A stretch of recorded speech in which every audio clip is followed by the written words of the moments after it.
저 검은 것이 들어온 뒤로 우리 집안이 망해가고 있어. 당장 죽여서 내다 버려. 1997년 늦가을, 며칠째 비가 내리던 그 집에 검은 그림자 하나가 담장을 넘어왔습니다. 떠돌이 흑고양이였습니다.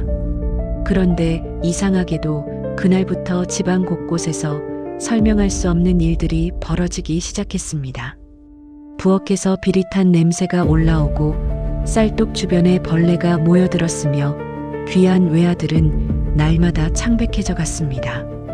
대체 그 부엌에서는 무슨 일이 벌어지고 있었던 걸까요? 마을 사람들은 수군거렸습니다. 흑고양이가 재앙을 불러왔다고. 시어머니는 불같이 화를 냈고 남편은 체면이 두려워 아내의 말을 외면했습니다. 그런데 이상한 건 따로 있었습니다. 그 흑고양이와 집에서 키우던 검둥개가 아이를 부엌 쪽으로 가지 못하게 막아서는 겁니다. 마치 무언가를 알고 있다는 듯이. 그 동물들은 도대체 무엇을 막으려 했던 걸까요? 결국 그날 마을 사람들이 몰려와 흑고양이를 내쫓았습니다. 피투성이가 된 채 사라진 그 고양이. 그리고 그날 밤부터 집안에서 발자국 소리가 들리기 시작했습니다. 아이는 잠결에 중얼거렸습니다. 누군가가 부엌에서 자신을 부른다고. 그리고 끝내 금기가 깨진 그날 밤, 이 가족에게 무슨 일이 벌어졌을까요? 본격적인 이야기를 시작하기 전에 잠시 제 마음을 전하고 싶습니다. 구독과 좋아요는 제게 정말 큰 힘이 됩니다.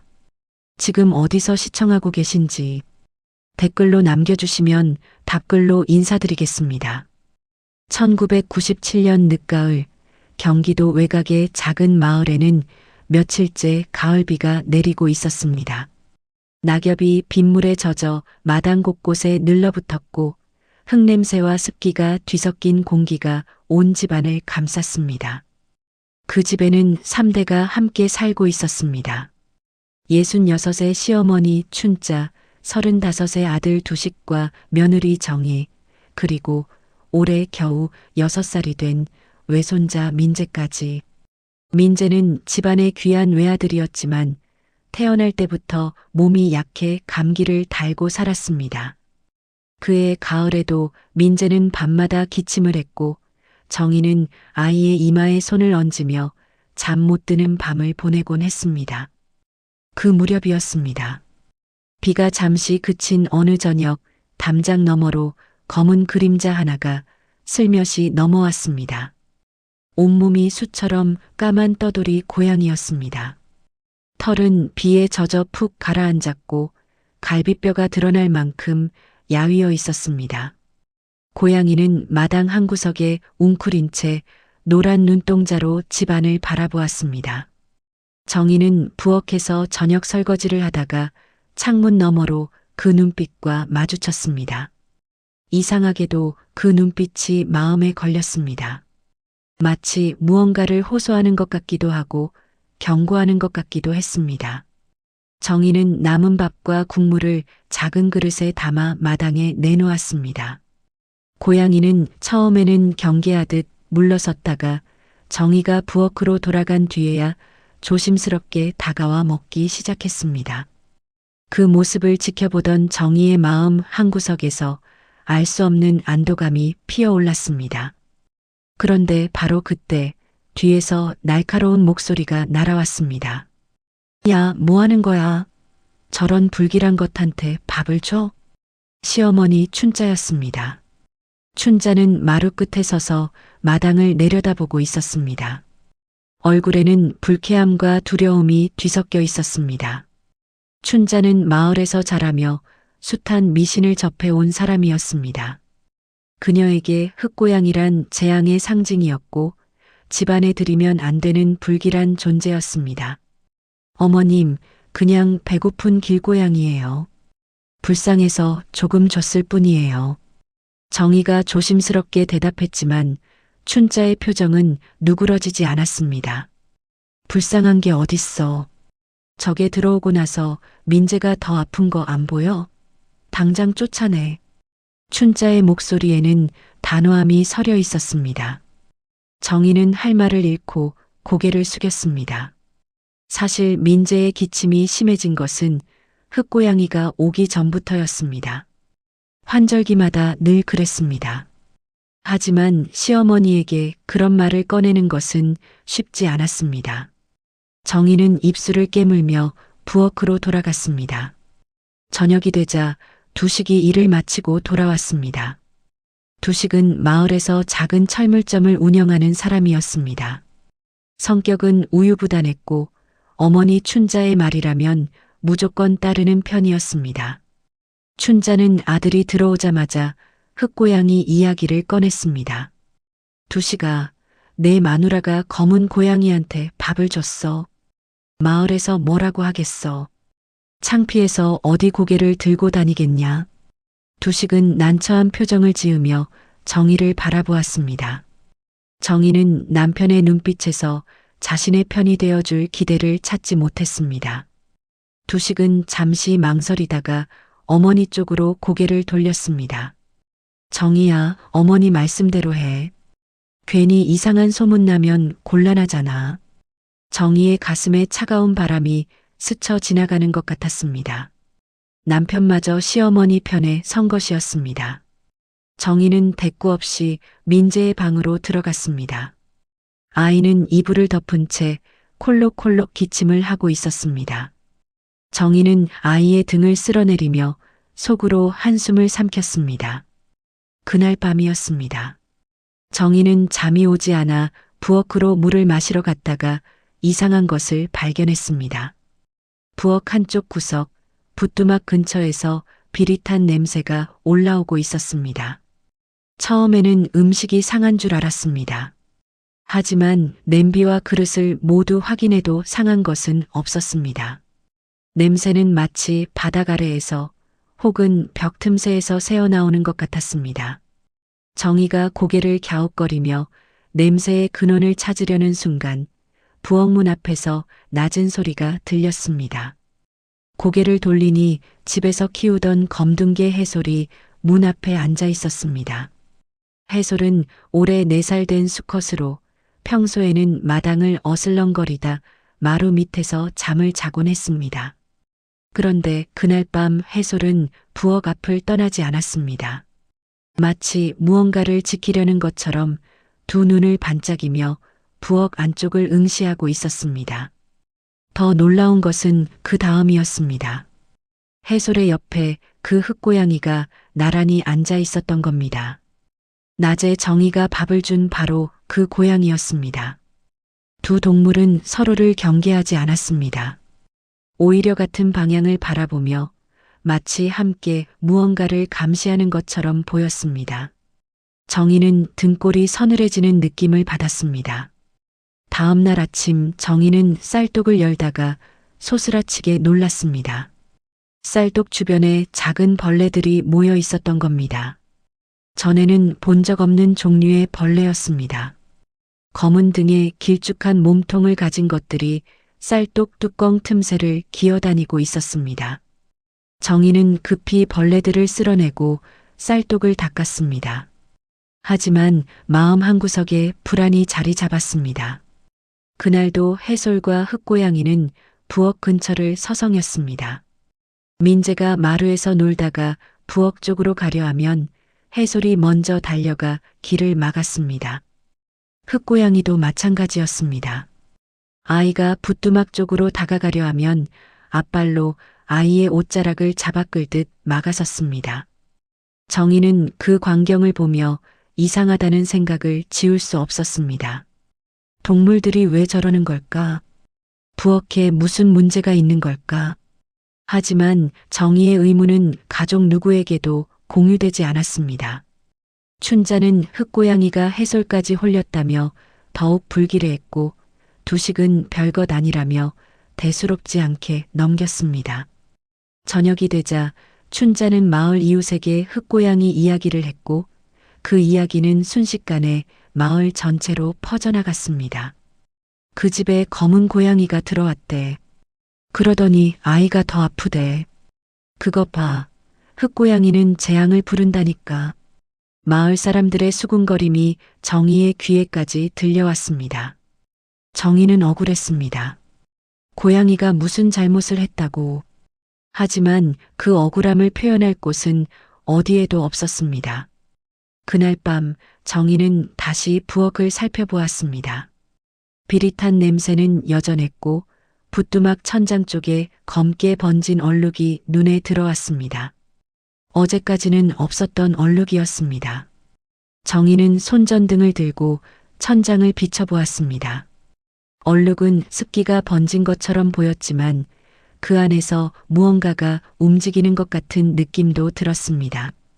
정희의 심장이 빠르게 뛰기 시작했습니다. 이 집에 무슨 일이 벌어지고 있는 걸까? 동물들은 그것을 알고 있는 걸까? 정희는 창문 너머로 마당을 바라보았습니다. 해솔과 흑고양이가 나란히 앉아 부엌 쪽을 바라보고 있었습니다. 그 모습이 마치 이 집을 지키려는 파수꾼처럼 보였습니다. 하지만 가족 중 누구도 정희 말고는 아무도 그 진실에 다가가려 하지 않았습니다. 비가 잠시 그친 날이었습니다. 하늘은 여전히 잿빛이었지만 마당의 무릉덩이에는 구름 사이로 비친 희미한 햇살이 떠 있었습니다. 그러나 집안의 분위기는 날씨와 달리 더욱 어두워지고 있었습니다. 민재의 상태가 눈에 띄게 나빠진 것입니다. 아침밥상 앞에서 민재는 숟가락을 들었다 놓기를 반복했습니다. 며칠 전까지만 해도 밥 한 공기는 거뜬히 비웠던 아이였습니다. 그런데 이제는 두어 숟가락을 뜨고는 고개를 절레절레 저었습니다. 정희가 국물이라도 먹으라고 권해보았지만 민재는 입술만 축이고는 숟가락을 내려놓았습니다. 아이의 얼굴은 종이처럼 창백했고 눈 밑에는 푸르스름한 그림자가 내려앉아 있었습니다. 정희는 아이의 이마에 손을 대보았습니다. 열은 없었습니다. 그런데도 아이는 기운이 빠진 사람처럼 축 늘어져 있었습니다. 정희의 가슴에 불안이 차올랐습니다. 단순한 감기가 아닌 것 같았습니다. 무언가 다른 원인이 있는 것 같았습니다. 하지만 그 원인이 무엇인지 정희는 알 수 없었습니다. 그날 오전 정희가 빨래를 널고 있을 때였습니다. 민재가 마루에서 일어나 부엌 쪽으로 걸어가려 했습니다. 아마 물을 마시려던 것 같았습니다. 그런데 민재의 발이 부엌 문지방에 닿기도 전에 해솔이 먼저 달려왔습니다. 검둥개는 아이의 앞을 가로막고 서서 낮게 으르렁거렸습니다. 민재를 향한 것이 아니었습니다. 부엌 안쪽을 향해 경계하는 소리였습니다. 민재가 해솔을 피해 돌아가려 하자 이번에는 흑고양이가 나타났습니다. 검은 털을 가진 그 고양이는 민재의 발목 앞에 몸을 낮추고 앉았습니다. 아이가 한 발짝 옮기면 고양이도 한 발짝 옮겨 앉았습니다. 마치 보이지 않는 선을 그어놓고 그 안으로 들어오지 못하게 막는 것 같았습니다. 정희는 빨래를 멈추고 그 광경을 지켜보았습니다. 이상했습니다. 분명히 이상했습니다. 해솔은 원래 순한 개였습니다. 사람을 막아선 적이 단 한 번도 없었습니다. 그런 해솔이 민재를 부엌에 들이지 않으려 안간힘을 쓰고 있었습니다. 흑고양이도 마찬가지였습니다. 처음 보는 떠돌이 고양이가 마치 이 집 식구인 것처럼 아이를 보호하려 들었습니다. 정희가 민재를 안아 방으로 데려가려는 순간 뒤에서 거친 발소리가 들렸습니다. 두식이었습니다. 두식은 마루 끝에 서서 그 장면을 보고 있었고 얼굴이 벌겋게 달아올라 있었습니다. 이게 뭐 하는 짓이야? 걔가 사람을 가르쳐? 두식의 목소리에는 분노가 가득했습니다. 그는 성큼성큼 다가가 해솔을 발로 밀쳤습니다. 해솔은 비틀거리면서도 부엌 앞을 떠나지 않았습니다. 두식이 다시 손을 들어 올리자 정희가 급히 사이에 끼어들었습니다. 여보, 잠깐만요. 해솔이가 원래 이러는 애가 아니잖아요. 뭔가 이유가 있을 거예요. 이유? 무슨 이유? 저 검은 고양이가 우리 해솔까지 홀린 거야. 어머니 말씀이 맞았어. 두식은 흑고양이를 향해 돌멩이를 집어들었습니다. 정의가 말렸지만 소용없었습니다. 돌멩이가 날아갔고 흑고양이는 간신히 피해 담장 밑으로 숨었습니다. 그 모습을 본 민재가 울음을 터뜨렸습니다. 아이는 고양이가 맞을까봐 무서웠던 것입니다. 정희는 우는 아이를 안고 방으로 들어갔고 가슴이 찢어지는 것 같았습니다. 그날 오후 예상치 못한 손님이 찾아왔습니다. 마을 이장 용만이었습니다. 50이 넘은 나이에 배가 불룩 나온 체격의 용만은 마을에서 제법 영향력 있는 사람이었습니다. 그는 대문 앞에서 춘자와 이야기를 나누다가 마당으로 들어섰습니다. 춘자 어르신, 마을에서 말이 많습니다. 이 집에 검은 고양이가 들어왔다면서요? 춘자는 기다렸다는 듯이 한숨을 쉬었습니다. 이장님, 제가 얼마나 속이 타는지 몰라요. 며느리가 저걸 들여놨는데 그 뒤로 손자가 밥도 못 먹고 있어요. 용만은 고개를 끄덕이며 집안을 둘러보았습니다. 그의 눈빛에는 걱정보다 호기심이 더 많아 보였습니다. 용만은 목소리를 낮추며 말했습니다. 흑고양이는 옛날부터 재앙을 부르는 짐승이라고 했습니다. 이 집이 불길한 기운을 끌어들인 것 아닙니까? 빨리 조치를 취하셔야 할 겁니다. 정희는 방 안에서 그 대화를 듣고 있었습니다. 억울하고 답답했습니다. 고양이 한 마리가 무슨 재앙을 부른다는 건지. 하지만 시어머니와 이장이 한 목소리로 말하는 상황에서 정의가 끼어들 틈은 없었습니다. 용만이 돌아간 뒤 마을에는 더 심한 소문이 퍼지기 시작했습니다. 춘자가 이웃집 안악들에게 이야기를 보탠 것이 분명했습니다. 그 집 검둥개까지 이상해졌대. 사람을 물려고 으르렁거린대. 아이고, 요물에 홀린 거 아냐? 무섭다 무서워. 정희의 귀에까지 그 소문이 들려왔습니다. 해솔은 사람을 문 적이 없었습니다. 으르렁거린 것은 민재를 부엌에서 떼어놓으려 한 것뿐이었습니다. 하지만 소문은 이미 걷잡을 수 없이 부풀어 올랐습니다. 해가 기울 무렵 뜻밖의 사람이 찾아왔습니다. 마을에서 유일하게 동물을 다루는 수의사 은호였습니다. 30 초반의 젊은 청년으로 몇 년 전 도시에서 이 마을로 내려와 작은 동물병원을 운영하고 있었습니다. 은호는 해솔의 예방접종 때문에 들렀다가 소문을 듣고 일부러 찾아온 것이었습니다. 아주머니, 동물이 갑자기 특정 장소를 막아서는 건 이유가 있습니다. 위험을 감지했을 때 그런 행동을 해요. 혹시 부엌에 문제가 있는 건 아닌지 살펴보시는 게 좋겠습니다. 은호의 말에 정희의 눈이 커졌습니다. 역시 그랬던 것입니다. 정희가 느꼈던 이상함이 근거 없는 것이 아니었습니다. 은호는 부엌과 천장을 한번 살펴봐도 되겠느냐고 조심스럽게 물었습니다. 하지만 그 말이 끝나기도 전에 춘자가 나타났습니다. 뭘 살펴봐요? 남사스럽게 남의 집 부엌을 뒤지겠다고? 우리 집에 무슨 문제가 있다는 거예요? 춘자의 목소리는 날카로웠습니다. 은호는 난처한 표정을 지으며 한 발 물러섰습니다. 정희가 시어머니를 설득해 보려 했지만 춘자는 들은 척도 하지 않았습니다. 결국 은호는 명함만 놓고 돌아갔습니다. 정희는 그 명함을 손에 쥔 채 한참을 서 있었습니다. 그날 밤 닭장에서 소동이 일어났습니다.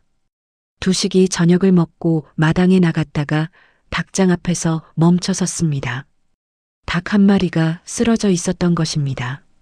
아무런 외상도 없이 축 늘어진 채 숨이 끊어져 있었습니다.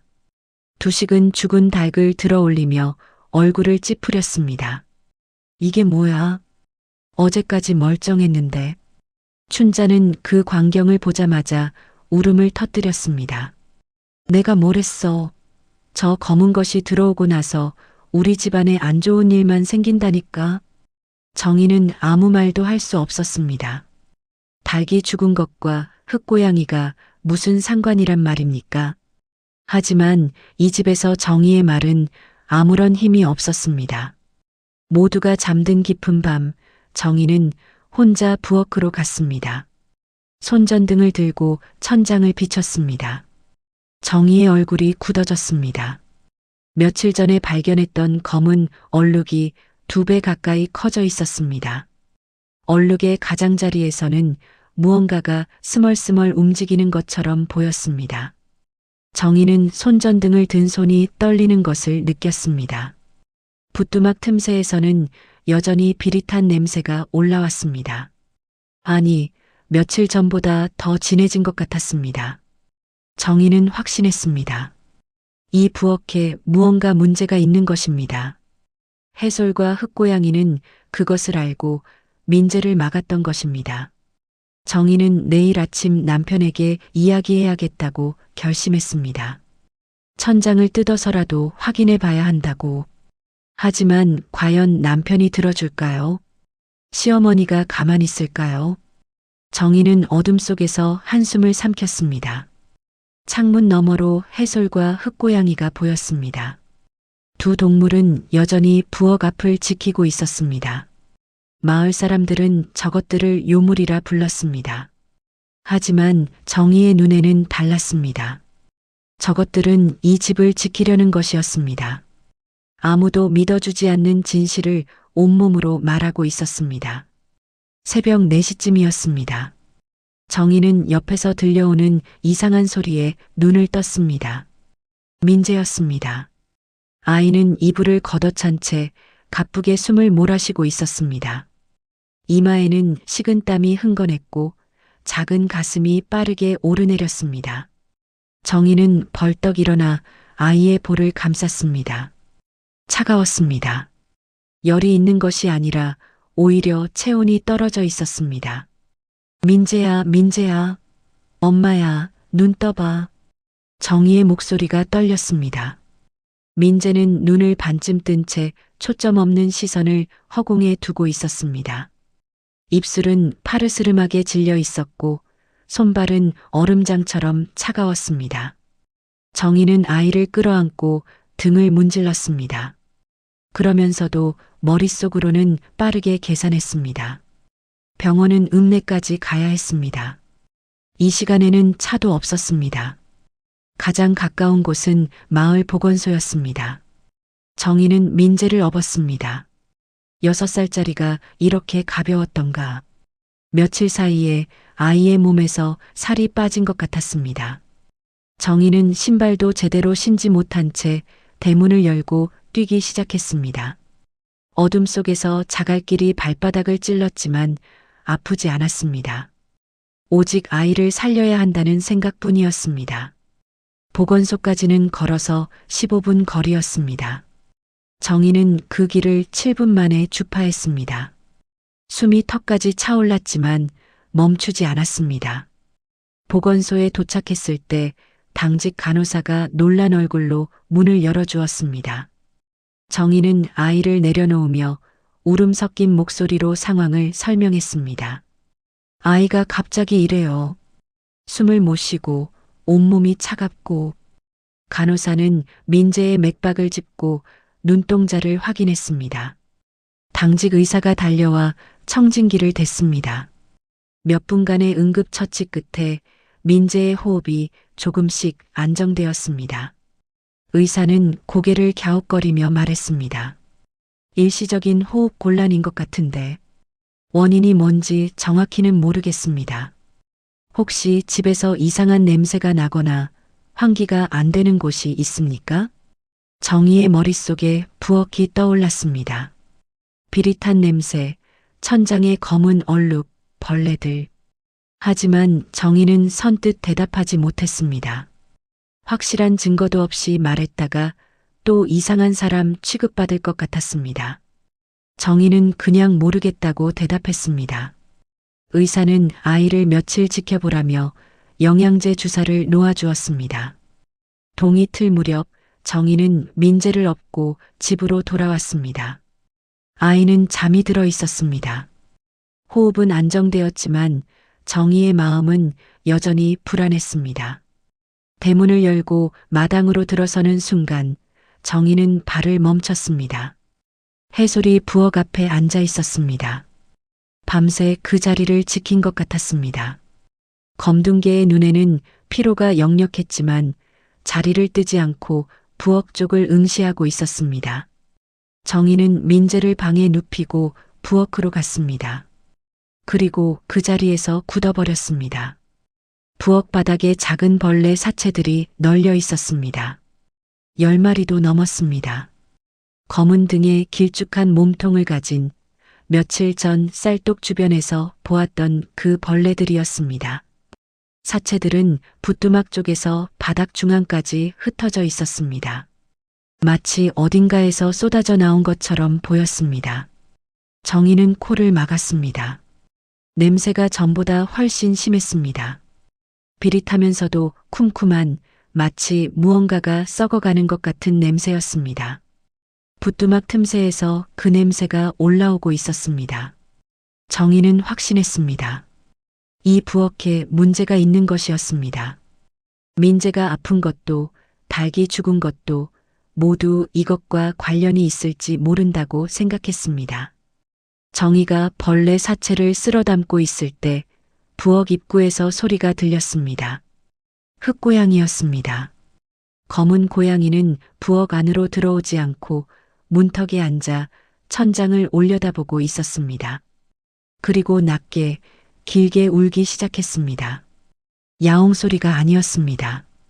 마치 경고하듯 혹은 슬퍼하듯 가늘게 우는 소리였습니다. 정희는 고양이의 시선을 따라 천장을 바라보았습니다. 검은 얼룩이 또 커져 있었습니다. 이제는 어른 손바닥 2개를 합친 것보다 더 컸습니다. 정희는 결심했습니다. 더 미룰 수 없었습니다. 창고에서 사다리를 가져와 부엌에 세웠습니다. 천장을 직접 확인해 볼 작정이었습니다. 사다리에 발을 올리는 순간 뒤에서 거친 목소리가 터져 나왔습니다. 뭐 하는 거야? 두식이었습니다. 밤새 깊이 잠들어 있다가 이제야 일어난 모양이었습니다. 두식은 부엌으로 성큼성큼 들어오며 정희의 팔을 잡았습니다. 여보, 천장 좀 봐요. 저 얼룩이 자꾸 커지고 있어요. 무슨 문제가 있는 것 같아요. 무슨 문제? 그냥 습기 찬 거겠지. 괜히 불안 만들지 마. 그게 아니에요. 벌레도 이렇게 많이 죽어 있었고 냄새도. 됐어. 두식의 목소리가 날카롭게 끊었습니다. 그는 사다리를 잡아내리며 말했습니다. 천장 뜯었다가 무슨 꼴이 나겠어. 어머니가 아시면 또 난리 날 거야. 그냥 뒀어. 정희는 입술을 깨물었습니다. 눈앞에 증거가 있는데도 남편은 보려 하지 않았습니다. 정희의 말보다 귀찮은 일을 피하는 것이 더 중요한 사람이었습니다. 정희는 사다리를 다시 창고로 가져가며 눈물을 삼켰습니다. 오후가 되자 민재가 눈을 떴습니다. 아침보다는 안색이 나아 보였습니다. 정희는 미음을 끓여 아이에게 먹였습니다. 민재는 조금씩 떠먹으며 기운을 차려갔습니다. 정희가 잠시 방심한 사이 민재가 마루로 나갔습니다. 아이는 마당에서 놀고 싶어 했습니다. 정희는 조금만 놀라고 허락했습니다.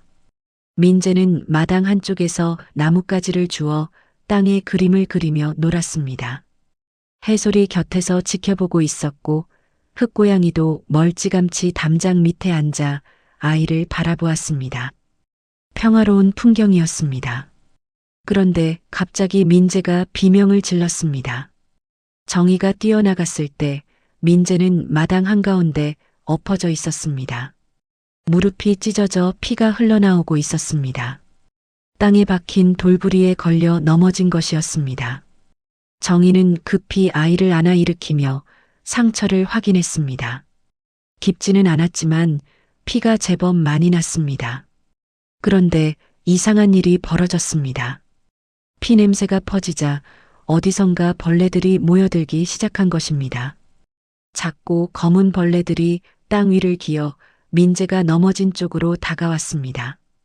부엌에서 보았던 것과 같은 종류의 벌레였습니다. 정희는 소름이 돋았습니다. 이 벌레들은 대체 어디서 오는 것일까? 왜 이렇게 많은 것일까? 정희는 민재를 안고 급히 방으로 들어갔습니다. 상처를 소독하고 붕대를 감아주었습니다. 아이는 아프다고 칭얼거렸지만 정희는 다른 생각에 빠져 있었습니다.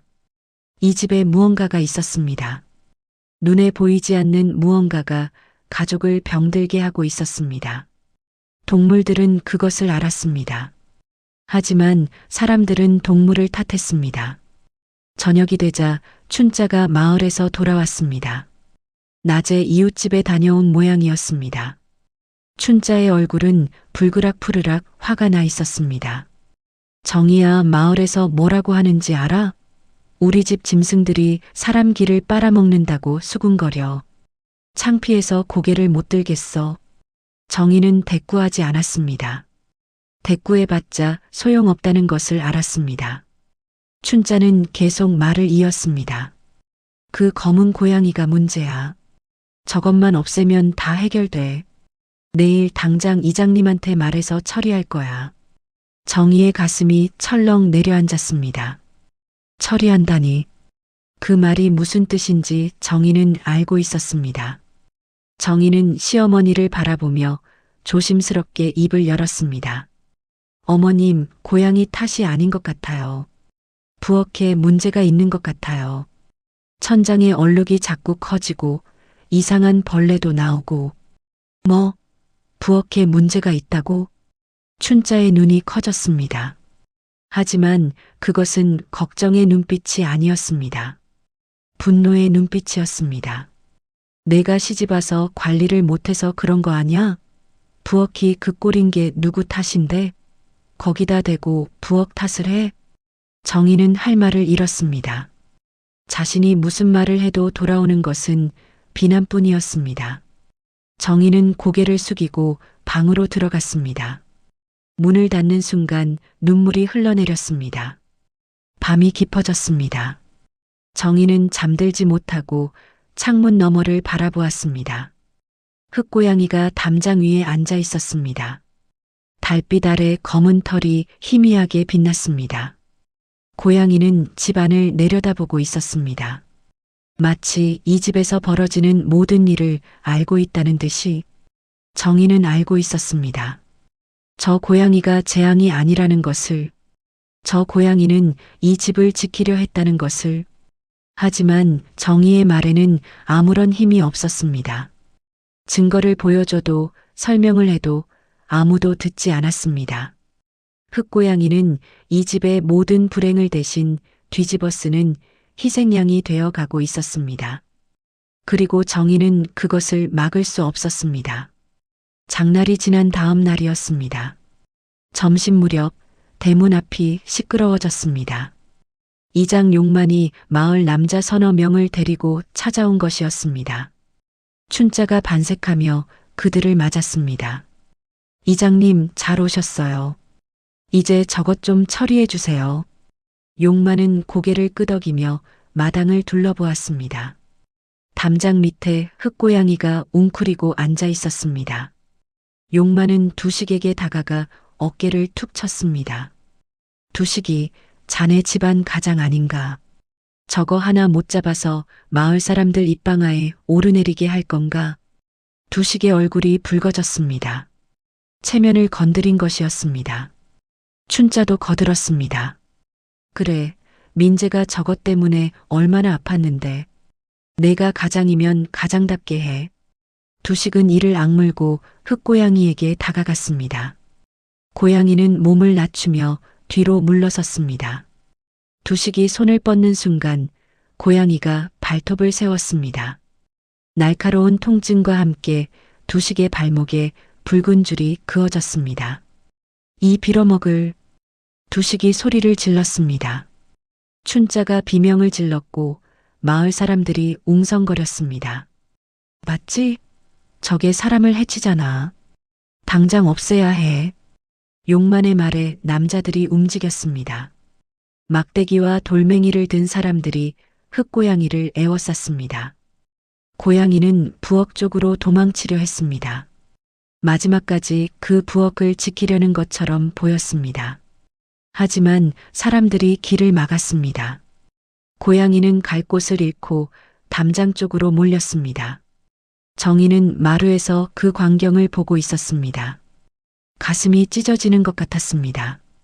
뛰어나가 막아야 한다고 생각했습니다. 하지만 옆에서 민재가 정희의 옷자락을 붙잡고 있었습니다. 아이는 무서운 얼굴로 떨고 있었습니다. 정희는 움직일 수 없었습니다.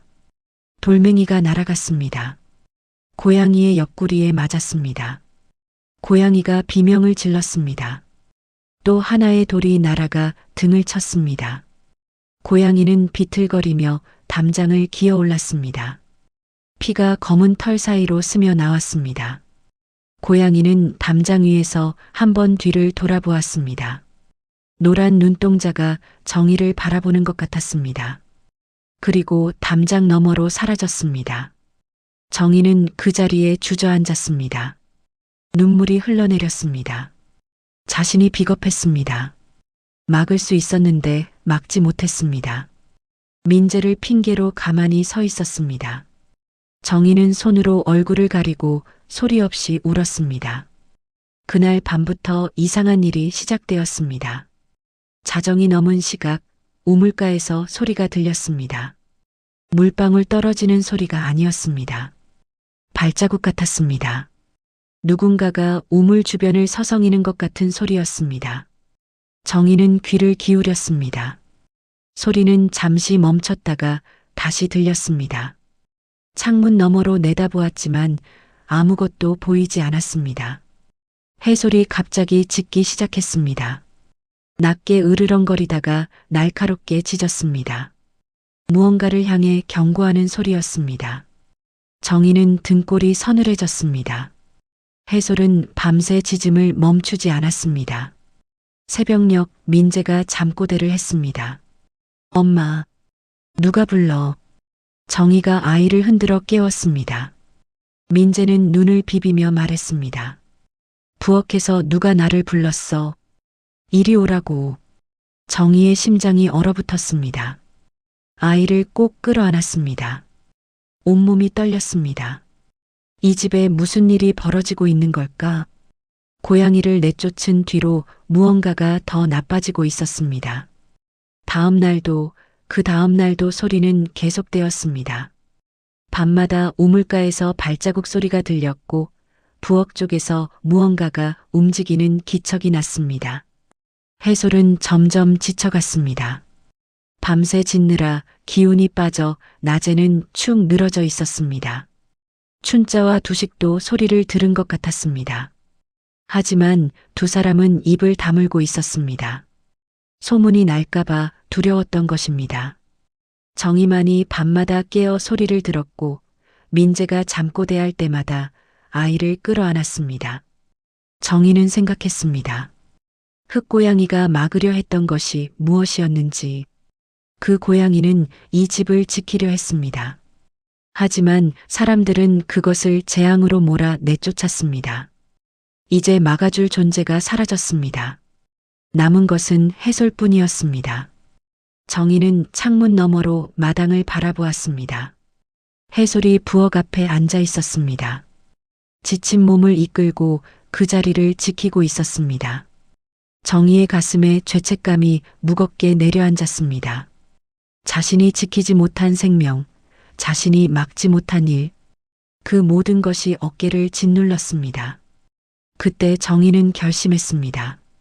더 이상 가만히 있을 수 없었습니다. 누군가의 도움이 필요했습니다. 이 집에서 벌어지는 일을 설명해 줄 수 있는 사람.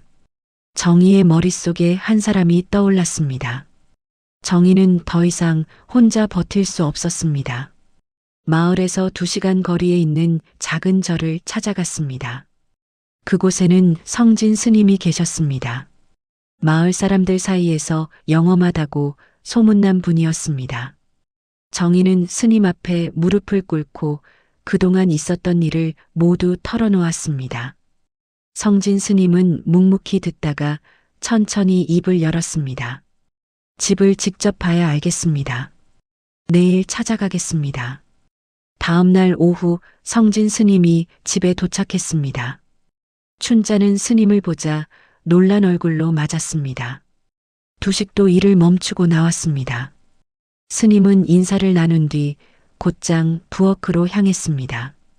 스님은 부엌 안을 천천히 둘러보았습니다.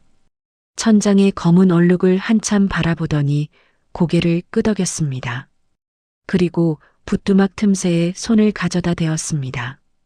잠시 후 스님이 손을 거두었을 때 손가락 끝에 검은 가루 같은 것이 묻어 있었습니다. 사다리를 가져오십시오. 스님의 말에 두식이 사다리를 가져왔습니다. 스님은 사다리에 올라 천장 틈새를 살폈습니다. 잠시 후 스님이 내려왔을 때 손에는 말라붙은 벌레 껍질 몇 개가 들려 있었습니다. 이 집에 오래전부터 독성 해충이 자리 잡았습니다. 천장과 벽 틈에 둥지를 틀었고 그것이 집안 사람들을 서서히 병들게 한 것입니다. 정희의 얼굴이 창백해졌습니다. 역시 그랬던 것입니다. 춘자는 믿을 수 없다는 표정을 지었고 두식은 아무 말 없이 서 있었습니다. 스님이 말을 이었습니다. 그런데 이상한 것이 있습니다. 이 집에 동물들이 있었지요? 정희가 고개를 끄덕였습니다. 검둥개와 고양이가 있었습니다. 고양이는 며칠 전에 그 동물들이 이것을 막으려 했던 것입니다. 스님의 말에 모두가 멈칫했습니다. 스님은 조용히 설명했습니다. 동물들은 사람보다 먼저 위험을 감지합니다. 그들이 부엌을 막아선 것은 아이를 도끼로부터 보호하려 한 것입니다. 하지만 사람들은 그것을 이해하지 못했습니다. 정희의 눈에서 눈물이 흘러내렸습니다. 흑고양이가 떠올랐습니다. 피투성이가 된 채 담장을 넘어 사라지던 그 모습이.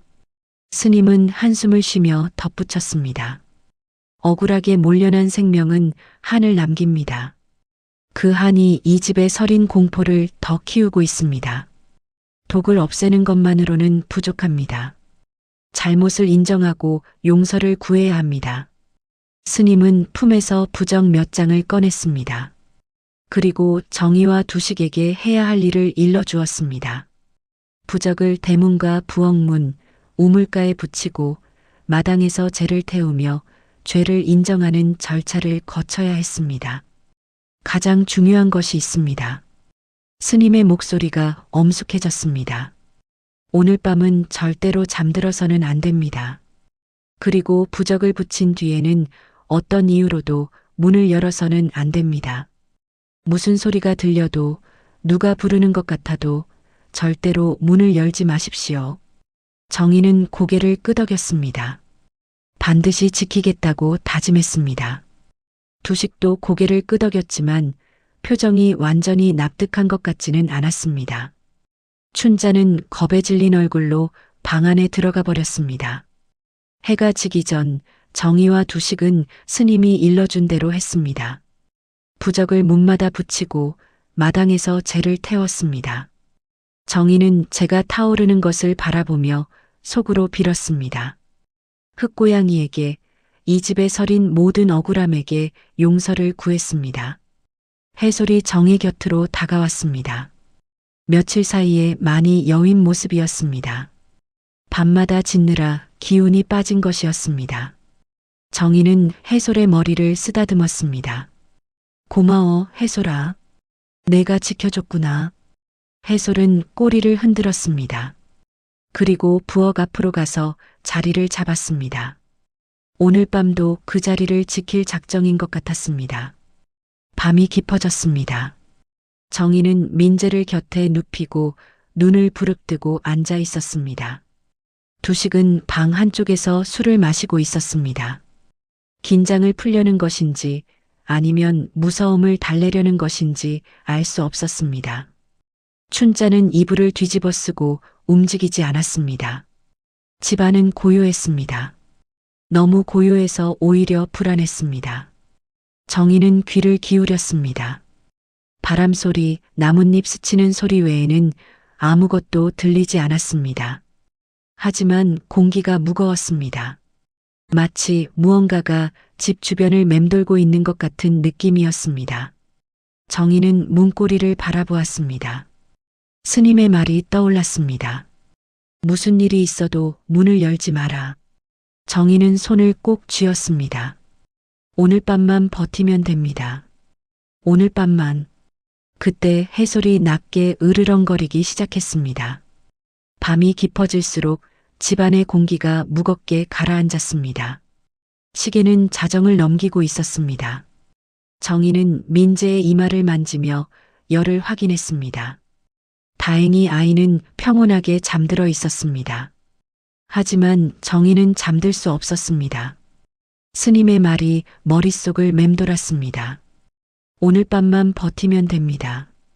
두식은 방 한쪽에서 술병을 기울이고 있었습니다. 벌써 세 잔째였습니다. 얼굴이 벌겋게 달아올라 있었고 눈빛이 흐릿해져 있었습니다. 정희가 걱정스러운 눈으로 바라보았지만 두식은 신경 쓰지 않았습니다. 춘자는 안방에서 이불을 뒤집어 쓴 채 꼼짝도 하지 않았습니다. 무서움에 질린 것이 분명했습니다. 집안에는 숨소리만 들렸습니다. 그때였습니다. 바깥에서 소리가 들렸습니다. 처음에는 바람 소리인 줄 알았습니다. 하지만 아니었습니다. 그것은 울음소리였습니다. 아이 울음소리. 어렴풋하게 멀리서 들려오는 것 같았습니다. 정희의 심장이 멈추는 것 같았습니다. 옆을 보았습니다. 민재는 분명히 곁에 잠들어 있었습니다. 그런데 저 소리는 뭘까? 정희는 귀를 기울였습니다. 소리는 점점 가까워지는 것 같았습니다. 엄마, 엄마. 정희의 온몸에 소름이 돋았습니다. 분명히 아이 목소리였습니다. 민재 목소리 같기도 했습니다. 하지만 민재는 바로 옆에서 자고 있었습니다. 정희는 손으로 입을 막았습니다. 문을 열면 안 됩니다. 스님이 그랬습니다. 춘자가 안방에서 비명을 질렀습니다. 저게 뭐야? 저 소리 뭐야? 정희가 대답하기 전에 두식이 벌떡 일어났습니다. 술기운이 오른 두식의 눈이 번뜩였습니다. 누가 밖에 있어? 아이가 밖에 있다고. 여보 안 돼요. 문 열면 안 돼요. 정희가 두식의 팔을 붙잡았습니다. 하지만 술에 취한 두식은 정희를 뿌리쳤습니다. 비켜. 아이가 울고 있잖아. 민재는 여기 있어요. 저건 민재가 아니에요. 정희가 소리쳤습니다. 하지만 두식은 듣지 않았습니다. 해솔이 문 앞을 막아섰습니다. 으르렁거리며 두식을 막으려 했습니다. 두식이 해솔을 발로 밀쳤습니다. 이놈의 개가. 그리고 문을 열었습니다. 차가운 바람이 방 안으로 밀려들었습니다. 그 바람에 촛불이 꺼졌습니다. 암흑이 내려앉았습니다. 동시에 대문에 붙였던 부적이 모서리부터 들썩이며 찢어지는 소리가 났습니다. 정희는 민재를 끌어안으려 손을 뻗었습니다. 그런데 손이 허공을 스쳤습니다. 방금까지 옆에 있던 민재가 없었습니다. 민재야, 민재. 정희가 비명을 질렀습니다. 어둠 속에서 더듬거렸습니다. 아이가 없었습니다. 분명히 옆에서 자고 있었는데. 두식이 불을 켰습니다. 방 안을 둘러보았습니다. 민재는 어디에도 없었습니다. 대신 바닥에 작은 흙자국이 찍혀 있었습니다. 맨발 자국이었습니다. 아이 발 크기였습니다. 정희는 바닥에 주저앉았습니다. 흙자국이 방문을 지나 마루로 이어져 있었습니다. 그리고 대문 쪽으로 향하고 있었습니다. 아이가 나간 것이었습니다. 언제 어떻게? 정희는 이해할 수 없었습니다. 분명히 곁에서 자고 있었는데 민재가 나갔어. 정희의 목소리가 떨렸습니다. 다리에 힘이 풀렸습니다. 두식이 대문 쪽으로 뛰어나갔습니다. 춘자가 안방에서 울부짖었습니다. 다 내 탓이야. 그 검은 고양이 때문이야. 정희는 그 말이 귀에 들어오지 않았습니다. 오직 민재 생각뿐이었습니다. 아이가 어디로 간 걸까? 왜 나간 걸까? 정희는 비틀거리며 일어섰습니다. 해솔이 먼저 움직였습니다. 검둥개는 문 밖으로 뛰어나가 어둠 속으로 사라졌습니다. 정희가 뒤따르려 했습니다. 하지만 마당에 발을 딛는 순간 다리가 풀려 넘어졌습니다. 마당 저쪽에서 두식의 목소리가 들렸습니다. 민재야, 어디 있어? 메아리처럼 그 소리가 어둠 속에 퍼져나갔습니다. 대답은 없었습니다. 바람만 차갑게 불어왔습니다. 정희는 땅바닥에 엎드린 채 울었습니다. 스님의 말을 지키지 못했습니다. 문을 열지 말라고 했는데, 잠들지 말라고 했는데, 금기가 깨졌습니다. 그리고 아이가 사라졌습니다. 저 멀리서 해솔의 짖는 소리가 들렸습니다. 우물가 쪽이었습니다. 정희는 고개를 들었습니다. 그쪽에서 무슨 일이 벌어지고 있었습니다. 정희는 비틀거리며 일어나 우물가 쪽으로 달렸습니다. 해솔의 짖는 소리가 그쪽에서 들렸습니다. 두식도 뒤따랐습니다. 달빛 아래 우물가가 보였습니다. 흙이 뒤집혀 있었습니다. 누군가가 그 주변을 헤집어 놓은 것처럼. 그리고 그 옆에 해솔이 있었습니다. 검둥개는 무언가를 물고 있었습니다. 정희가 다가가자 해솔이 고개를 들었습니다. 개의 입에 민재의 옷자락이 물려 있었습니다. 해솔은 아이를 끌어오듯 물고 있었습니다. 민재는 땅바닥에 엎드린 채 부들부들 떨고 있었습니다. 민재야. 정희가 아이에게 달려들었습니다. 민재를 끌어안았습니다. 아이는 공포에 질린 얼굴로 숨을 몰아쉬고 있었습니다. 눈동자에 초점이 없었습니다. 하지만 살아 있었습니다. 다치지 않았습니다. 괜찮아, 괜찮아. 엄마야. 엄마가 왔어. 정희가 아이의 등을 쓸어내렸습니다. 민재가 정희의 품에 파고들었습니다. 작은 몸이 떨리고 있었습니다. 그때 정희는 해솔을 보았습니다. 검둥개는 옆에 쓰러져 있었습니다. 정희가 다가갔습니다. 달빛 아래 해솔의 몸이 보였습니다. 옆구리가 깊게 찢어져 있었습니다. 다리에도 상처가 있었습니다.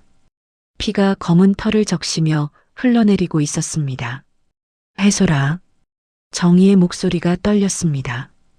해솔은 힘겹게 고개를 들었습니다. 꼬리를 한번 흔들었습니다. 그리고 몸을 일으키려 했습니다. 하지만 기운이 없었습니다. 그래도 해솔은 포기하지 않았습니다. 비틀거리며 일어나 집 쪽으로 걸음을 옮겼습니다. 정희가 민재를 안고 해솔을 따랐습니다. 두식은 아무 말도 하지 못하고 뒤따랐습니다. 해솔은 마당을 가로질러 부엌 앞까지 갔습니다.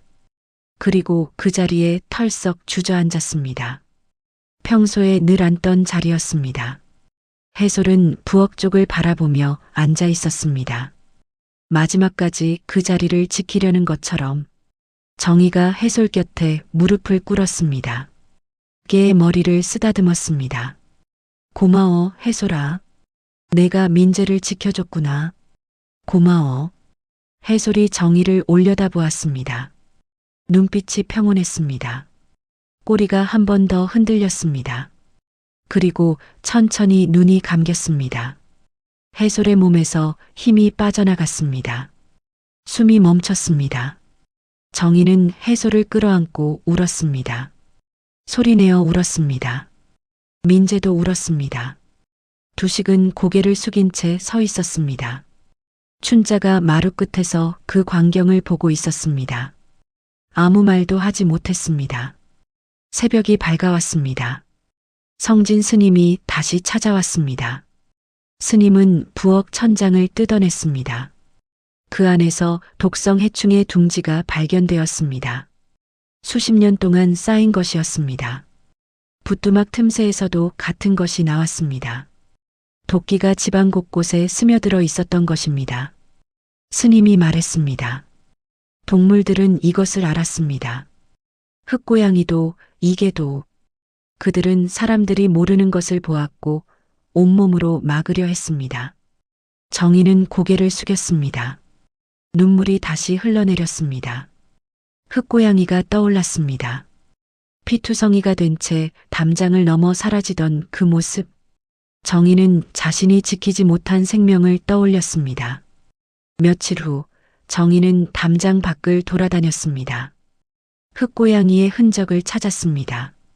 마을 뒷산 기슭에서 작은 무덤 같은 것을 발견했습니다. 누군가가 흙을 덮어놓은 자리였습니다. 아마 고양이가 거기서 숨을 거둔 것 같았습니다. 정희는 그 자리에 제대로 된 무덤을 만들어 주었습니다. 돌을 놓고 흙을 다졌습니다. 그리고 무릎을 꿇고 빌었습니다. 미안해.